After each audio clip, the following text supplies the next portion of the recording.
Hello there. As always, I'm Jonah, the program director for the Star Wars Unlimited Judge program. This is going to be one of those elective article videos that aren't part of the curriculum, but I had some thoughts and opinions and need to share them. Luckily, I have a platform where a bunch of folks like to listen to me ramble, so welcome to the first Judge Philosophy elective. Today, I'm going to be talking about event integrity. We, as judges, often talk about holding up event integrity, but what does that really mean? What constitutes event integrity? I think that event integrity breaks down into several different component parts. There's the environment, there's the outcome, there's progression, and then there's rules. Each of these has a different impact on the event, and they're important to hold up in different ways, and this is represented in policy. Environmental integrity is the first on the list because it's making sure that the environmental seals on our spaceship are intact and that we're all breathing air, not vacuum. Okay, so that's not exactly it, but it is still fundamental. It's ensuring that your event maintains its intended environment and atmosphere. Particularly with casual tier events, ensuring that the competitive players don't get too competitive is key. Having a pre-release where a player is gloating about easy wins and how other players need to get better undermines the event's environment and drives players away. Similarly, being very loosey-goosey with what's going on in games at a competitive event undermines that event's integrity because that's not what people expect, right? Now, behaviors that make folks uncomfortable need to be addressed quickly and directly. Unsporting conduct penalties generally are directed towards maintaining the desired environment. On top of that, we have the whole idea of what tournaments are for, right? This comes to outcome integrity. We're talking about what's the goal of an event. The goal of the event is, nominally at least, to determine which player in the room is the best player on that day. To maintain the outcome of the event, we want to make sure that games play out as they're supposed to. If an error results in a player gaining an advantage, that detracts from the outcome's integrity. If a player drops a card from their hand and their opponent sees it, the opponent now has an advantage that no other player in the event has. However, there isn't a lot we can do without further damaging the outcome of the game. Like, sure, we could say, okay, your opponent now knows what card you have in your hand, so we're going to take that card out of your hand and replace it with a new random one. But that pushes us even further away from where the game was supposed to be. The player had that card in their hand. They may have made decisions around having that card in their hand. They were supposed to have that card in their hand. Their opponent knowing it is damaging. Switching the card out is even more damaging. This is the core behind philosophy, in that we want to restore the game to as close as possible to the correct state while mitigating any advantage. Sometimes, after we finish addressing a situation, one player will have some information that they shouldn't, or a game state that is better for them than if everything had been played out correctly is the game state we end up with, but we don't have little mind erasers, in the wrong IP for those, and we're living in the universe where things did go wrong, so we just do what's best to fix the game. This is mostly covered by gameplay disruptions and their fixes. We try to undo as much as we can and get the game back to where it should be, knowing that it'll never be perfect again. Of course, this goes without saying, I hope, cheating also goes against outcome integrity and should be penalized pretty harshly. We don't allow cheaters in our event because not only does it undermine the outcome of the event, but it also undermines the environment. However, sometimes we're going to have to sacrifice outcome integrity. That brings us to progression integrity. This is maybe weird phrasing of it, but we need the event to progress. It has to end at some point. Players need to play their matches, and we need a result. As a consequence of this, we have time limits on rounds, and when a match goes to time, it ends in a draw. However, anytime a match ends in a draw, we lose a little bit of that outcome integrity. We're trying to figure out who the best player is, and we looked at these two players and said, oh no, both of them? Neither of them? We don't know which one of the two was better, and so we lose a little bit of outcome integrity. But if we had untimed rounds, well, we have all seen a control mirror. Or weirdly, sometimes the aggro mirror, where all they do is kill each other's units, and then there's nothing, and they just kind of stare at each other, and they're both at like 5 HP, and they're just like, I'm not going to activate my Sabine, are you going to activate your Sabine? And like, I'm not going to activate my Sabine, are you going to activate your Sabine? And we just go back and forth until one of them draws for a cause I can believe in, but maybe they've already played both their 4 causes, or they're all than resources or what have you, and just real awkward and the game goes forever.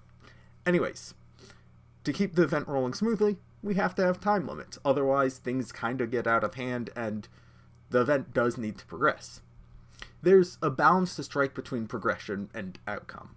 When we handle a call, if we issue a time extension, and generally we should be, we're potentially hindering the progression of the event in favor of the outcome of the match. Now, if the time extension isn't used, or more particularly, if it isn't the last time extension being used, it's not hindering the progression of the event at all. So only one time extension each round is going to delay the event, but there's a chance that this one is the one. It's important to keep this in mind, particularly with longer rulings and investigations, and the impact that the ruling will have on the outcome of the event. If, say, you're in the final round of an event, and there's a base damage discrepancy at Table 4, and the winner of the match will make the cut to Top 8, the outcome of that call has a lot more impact than at, say, Table 64, where both players have been out of contention for any prize for several rounds and are just playing for fun, even if they have the exact same call. Now, this isn't to say you should spend less time on matches that are lower down in the event, or not give them the attention they deserve. These players deserve the same respect and attention to detail, but it's important to recognize that a long extension at Table 4 preserves the outcome at the cost of progression, but the same extension at the last table in the event doesn't have as much impact on the outcome of the tournament, but still has the same cost and progression.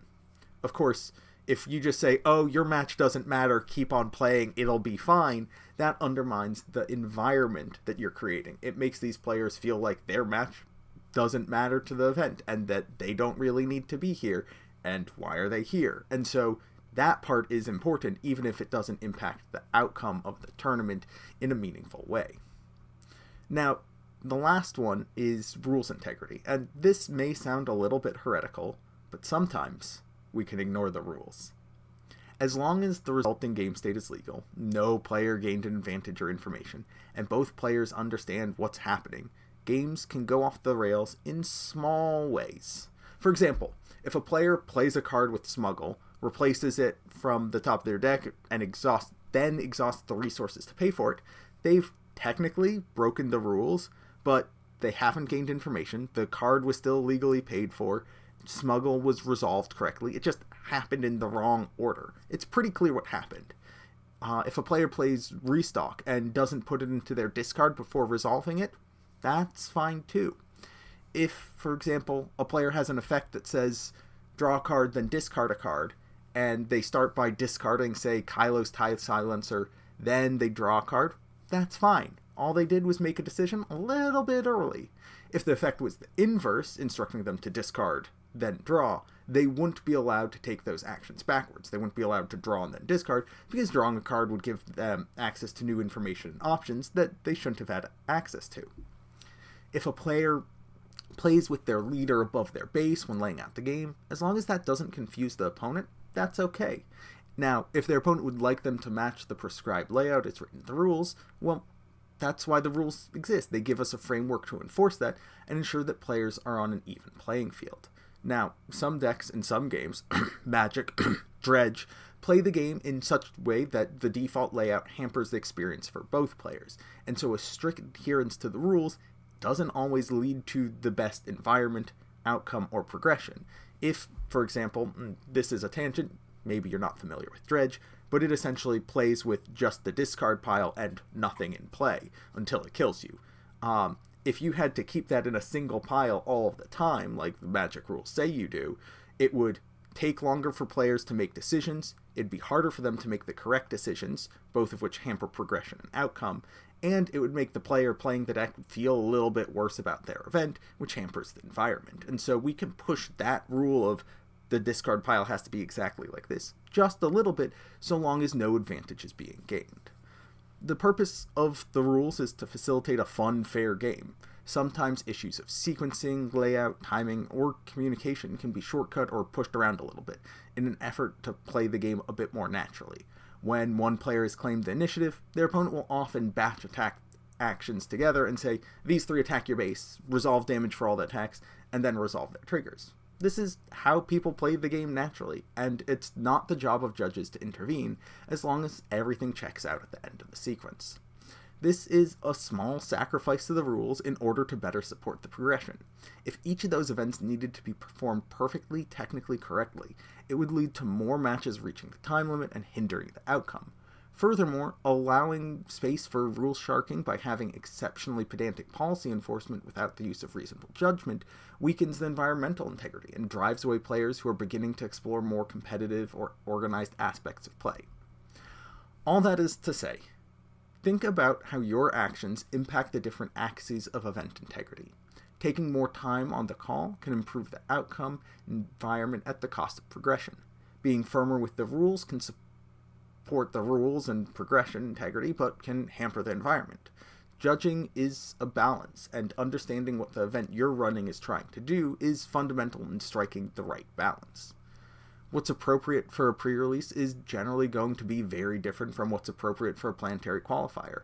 Heck, what's appropriate for round 1 of the Galactic Championships is going to be different from the final match on camera for the title of Galactic Championship. That moment, the integrity of the outcome is paramount. That's why we're all in that single match. The progression doesn't matter as much. There's nothing else after this event. The environment is kind of solidly determined. Everybody knows that we are playing for very high stakes, and the idea, we're still playing for fun because it's a game, and if people aren't having fun, that sucks. But frankly, playing in that final match, it is a highly competitive environment, and that's what the event has distilled down to. So, yeah.